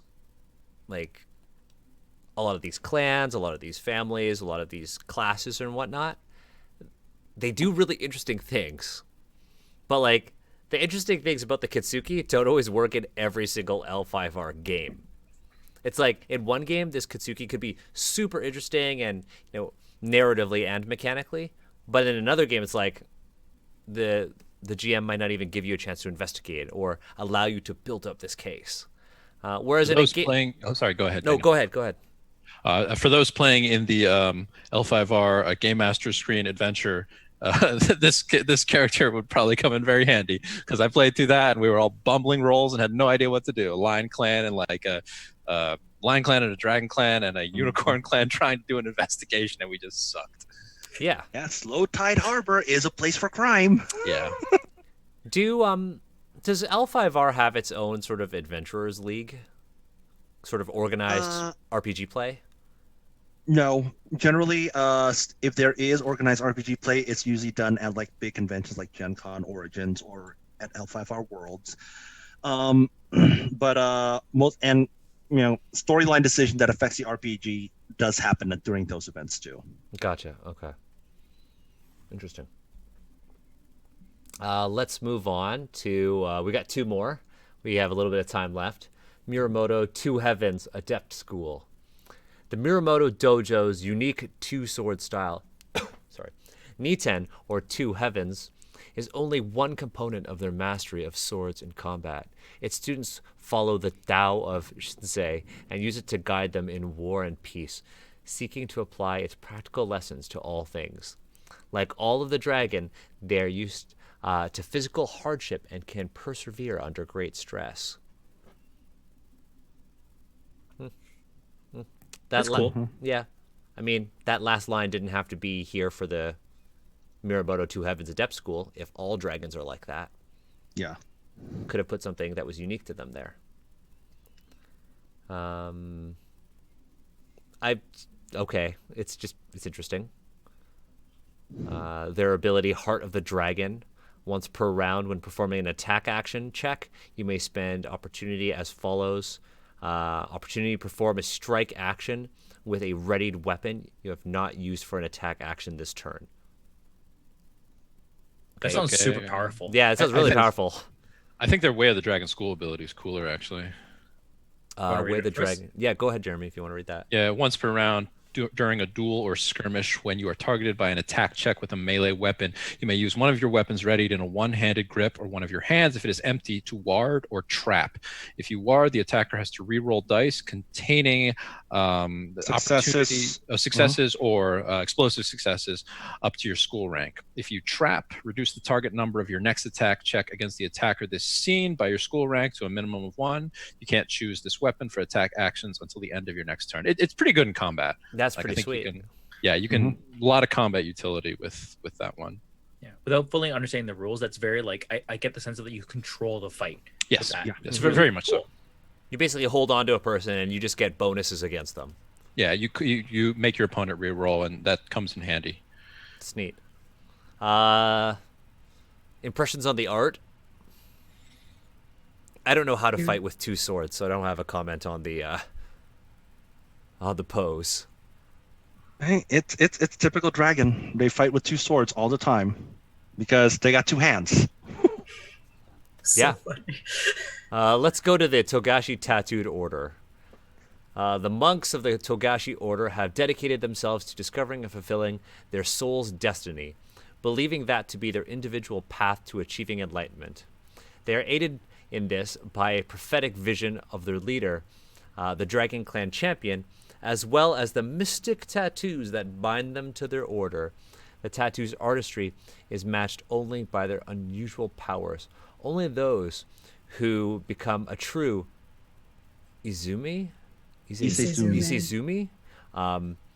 know that the tattoo's power flows from the blood of the Togashi, the Dragon Clan Kami, which is mixed into the tattooing inks. Okay. Thoughts? That looks like the whatchamacallit, the Doctor Strange. Yeah. Who is she? I forget the actress's name. Galadriel. Not. It's Tilda No, Swinton. it's Tilda Swinton. No, Tilda Swinton. What was the character's Galadriel. name? That's Kate Blanchett. That's Kate different. Blanchett, yeah, sorry. The ancient one. Ancient one. The ancient one, yes. Yep. So, if they're Buddhist and they're seeking enlightenment, the whole point is that you don't come back as a physical human over and over again. So, I don't know. I guess I don't have a point, just saying things. I also find it really interesting that they draw from Chinese tradition, but then they, they take that but then they completely ignore the Chinese taboo on tattoos. Mm-hmm. And they just throw Japanese them right too. up. And the Japanese too, right? But I think depending on what historically, those Japanese taboos on tattoos kind of emerged later on, right? There was a period when Japanese tattooing was highly revered, right? Yeah. Yeah. But I think in China, there has never been a historical period where tattoos have been a great thing. They've always been a thing that you brand criminals with. Mm-hmm. Although the water margin and those tattooed characters does come from China. This looks like it was more pulling from kind of the fantasy trope of a magic using character that has tattoos, and those tattoos glow when they activate their magic. I don't want to hate on pretty the much art, it. but her left arm looks like a tribal tat. Just the way it's drawn. It Look at the barbed wire. It looks like a tribal tat that's just shut, curves. Yeah. I know it's supposed to be bamboo. What? That's supposed to be bamboo, and the only way I know that is because I've read the novella. Do you have Are there other images of this character? Yes, I did link one earlier. Her name is Togashi Kazue. Oh, right. So I've linked that Oh, one. there it is. There is another image of her from the Dragon Clan novella. Oh, that one's too small. Oh, that one was the same art. Wait a Anyways. minute. I just read a little bit of Blood of the Kami school ability, and it says select a natural motif for your first tattoo. Isn't it the whole point that you don't get to choose? Yeah. Yeah. I mean, you the player can choose, but your character never chose. No, Right. no, it's true. It was an out of game decision. Are dicks allowed? God. Oh my god. The amount of power I would get out of like a dick tattoo. Wow. My ancestors decided that this would be the one for me. and they told the artist that would be the tattoo. That's what L5R does. Through multiple iterations of this individual, down through the ages. If Emma and Steve make this decision for their characters, you have to find a way for it to work in the sacred narrative. That's how you know we're getting to the end of the stream. We're making dick jokes. We're It's just super kooky. Yeah. Oh, So yeah. She doesn't even have tattoos on one arm in this. No, she Yeah. doesn't. No, she doesn't. On this one, she does not. I do like this. So- I do like this piece though. I think it's pretty sweet. That's You cool. guys are okay. So a lot of like name characters got alternate arts by the artist Amelie Hutt. So and her art has just been absolutely amazing throughout. She's the one who does all these like really cool wavy backgrounds on some of the other pieces you sent. Yes. Uh-huh. And she's also the one like the chapter header, like the chapter header for chapter 2. She's also the one that does that. Oh, okay, yeah. Mm-hmm. That's pretty cool. If I saw this card and then I immediately saw Togashi Kazue on it, I was like, is this a mistake in terms of the name? I don't know. Okay. Anyway, LCG Anyways. joke. Well, I'll tell later. Blood of the Kami, we kind of talked about how it kind of clashes. Blood of the Dragon, that's their mastery ability, once per scene. While you are benefiting from the enhancement effect of a Kyo linked to one of your tattoos, when you activate a different Kyo, you may spend 1 void point. If you do, you may maintain both enhancement effects until the end of your scene or until you activate another. It's pretty neat. That was dope. That's pretty Sounds sweet. super powerful. Two abilities. That's pretty cool. Oh, and then there's each example tattoo motifs in Kyo. Each tattoo is unique to the individual and represents their inner power. To customize your character's tattoos, select a symbol or an appropriate image of the natural world or its creatures. Below are some suggested motifs with possible linked Kyo. Mountain, cleansing spirit, water, water fist, cloud, riding the clouds, volcano, breaking blow, bat, earth needs no eyes. I like that. Tiger, death touch, lotus, touch, the void dragon, vine, way of the willow, meteor, way of the falling star. They're cool. They're cool, but it just thematically it sounds like something I'll find in a kung fu game. Yeah, these are supposed to be suggestions, I guess, for people who are not as creative, I guess. People that don't want to just have dicks up on their arms. Yeah. Exactly. That too. As we would.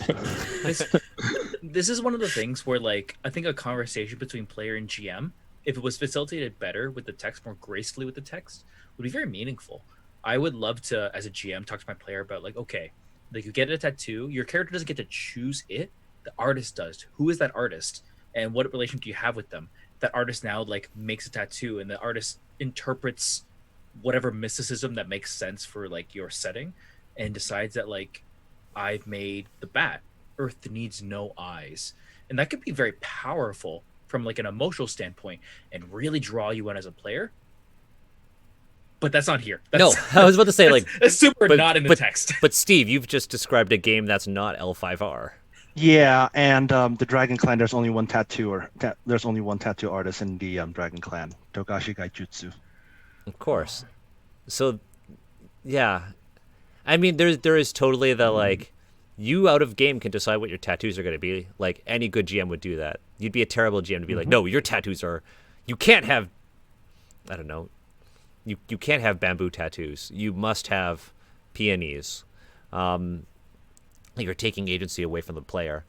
But then let's work on how this actually looks in the game when your character won't have agency over what this is. So how did they end up with that? I mean, honestly, this doesn't feel like it belongs in the game. And I realize that might anger a lot of L5R fans who might like this. But they spend a lot of time talking about how this game is about samurai. And this is not a samurai. No, it's not. I mean, that's why I feel that this section is kind of the most problematic that we've looked at so far, just in the sense that they're cherry picking from Chinese traditions, and they're cherry picking from cultures that are, not Japan. They're tossing them into the samurai game, and we go back to the fact that L5R has created some of its difficulties for itself. You're drawing upon pre-existing lore. You're trying to make everything fit into Japan, where when Asia is far bigger than just Japan, and you're doing a lot of this coding while still keeping it under the veneer of things that are Japan but not Japan. And it gets to the point where it's like, come on. Yeah, that's how I feel. Even though I do find these different families to be interesting, like I especially like the Kitsuki Investigator school. They are not uninteresting, which was my problem with the Crane clan, but they touch upon some difficult things that a lot of people, particularly people who are Chinese perhaps, might experience when looking at this text in a critical manner. It's a weird form of Japanese erasure of Chinese, I guess, cultural signifiers, which has a thing that has happened really, in Japan. Yeah, and it has really weird immigrants. implications. So, like, if you're a Chinese person, and there's a lot of, history of Japan going into China and doing terrible things. But I mean, that's certainly, I don't want to place that intentionality on FFG, because I don't think they would. Yeah, I don't think it's their intentionality at all, but I think it's a side effect of this, of L5R as it currently exists. And I think we're going to see that again in the Phoenix clan, right? Which is coded to Korea. And this is a big problem because, L5R, as it is right now, it's a game about samurai. Because I noticed that Mad Wobbler in our chat said that, like, technically in this game everybody is a samurai. That in and of itself is a problem, when this Shaolin monk character is a samurai. Or that came up early when we were reading the first section. It's just like, because everyone's a samurai, Bushido applies to everyone except for these people, because it's just always like, and then there's people who aren't. Yeah, I think words have a lot of power here, and a word like samurai, a word like Bushido, like those have real world connotations and real world history, and cherry plucking them into a game like this brings that baggage as well. If it were another word, instead of samurai, I don't know, like warrior or something like that, but some other word, or even a made up word, like, it would be easier to look past this, but totally, it's not. Yeah. That being said, we have reached the end of our stream. As always, it is, everybody just said, "Oh, tonight we stopped on page 69." It's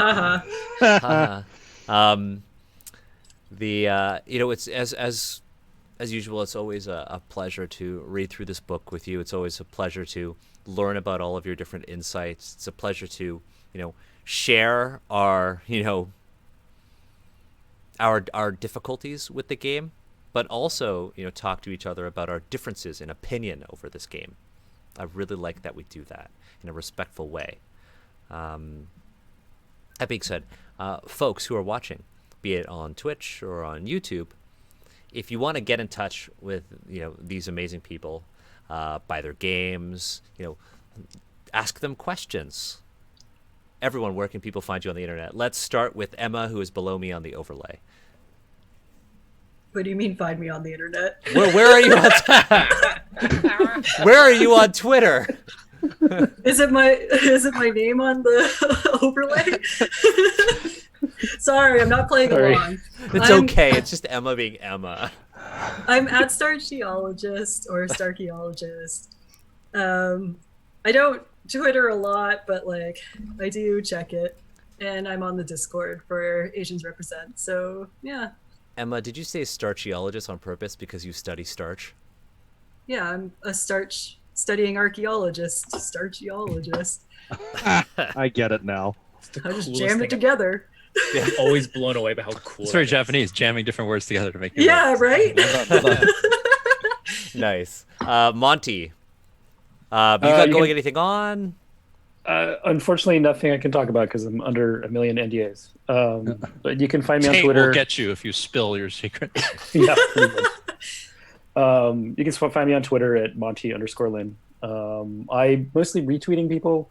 I don't really post myself, but send me a tweet. I'll ask me a question. Sweet. Steve?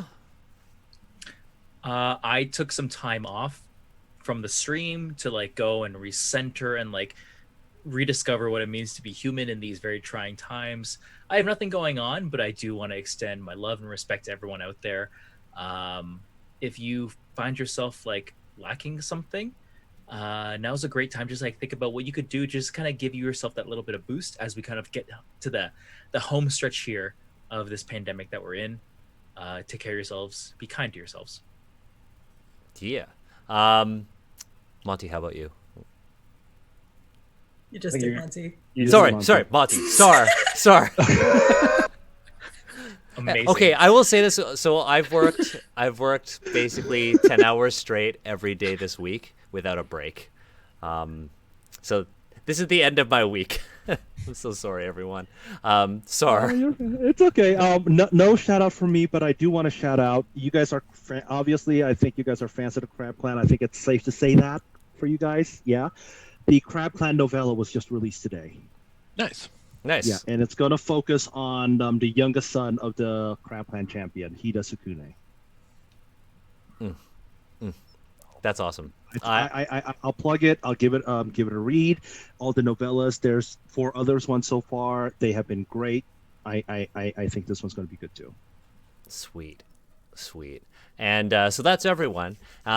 Also, we have an announcement. If you are watching on YouTube later, this will be uploaded in a couple of weeks. You did skip me, Daniel. You missed Jeremy. Well, yeah.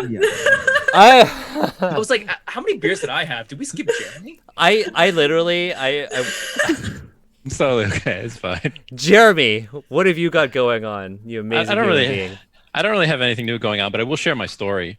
Yes, your Dragon Clan. This was after we played through the beginner box. The beginner box, mild spoilers. It's like a Genpuku ceremony where you participate in this tournament / test to become Emerald Magistrates. Is that correct, Sar? It's a test. It's called the Test of the Topaz Champion. Yeah, the Test of the Topaz Champion. So it involves some shenanigans, like there's an assassination attempt. You run around and doing stuff, and you got to pass all these challenges. At the end of it, the Dragon Clan character that I was playing with, and I was playing as a Lion Clan character, he declared the entire championship a farce, and he said that Bushido was basically a flawed system, and he just went off on like the tournament referee. Like, who's the person that organizes the Topaz, the whole Genpuku thing?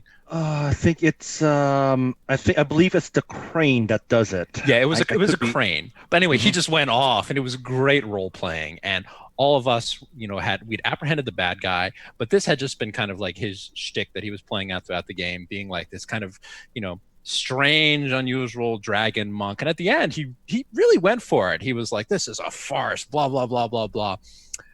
And so our GM had him and that Crane, referee engage in a duel. And, if he lost, he would have to commit seppuku, because this game is all about death. But they did a whole bunch of rolls. And the final roll, it was a tie. They rolled the same thing on the dice. And the way we played it off was that it was very, very anime. Their swords clashed and snapped. And because it was a tie, he was able to walk away unscathed. And so he did this real cool thing where he was like, "And that's right." And then he like turns his back and walks off into the sunset. And then my character, who had been developing like these feelings for him over the course of the ceremony, because he kind of challenges her very strict lion view of the world, which she doesn't actually fit into. She like looked at him, and then she kind of like reached out, and then it was like, and we fade to the scene in like the anime where it becomes like a painting, and the ending credits start to play, and there's like music from really passionate music going on, and it was a really fun moment in game that sold me on L5R. That's awesome. That would sell me on L5R. Holy shit. Yeah. Unfortunately, here's the unfortunate part. And I'm sure. Yeah, sorry, go for it. If In real Rokugan, and this is problematic, in real Rokugan, that would be considered a shameful display. Yeah, so here's the thing, and we should talk about this in the future. There's always going to be the feds of in real Rokugan. But what's the consequence there? What would happen? Both of them would be dishonored. Dishonor. Oh, Dishonor. The no. interesting thing was that Dishonor on the your dude family. playing as the dragon didn't care about honor. No. That was his shtick. And- He went and- off in the mountains. If he absolutely did not care about honor, he would probably go off and join the Perfect Land Sect after that, because the Perfect Land Sect also do not care about honor.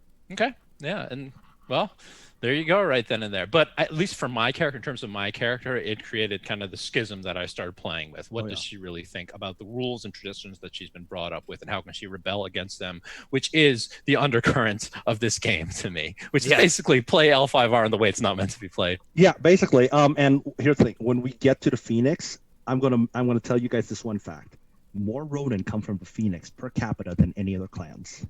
We should also make sure that we get a Korean TTRPG creator to join us for the Phoenix Clan. Yeah. So if you're watching and you'd like to join us, you can send me a message on Twitter. My Twitter is below. Even though it's below on the screen, I'll still tell you my Twitter. It's at Daniel H. Kwan. You could also reach out to us on our Asians Represent Twitter at AZNS Represent.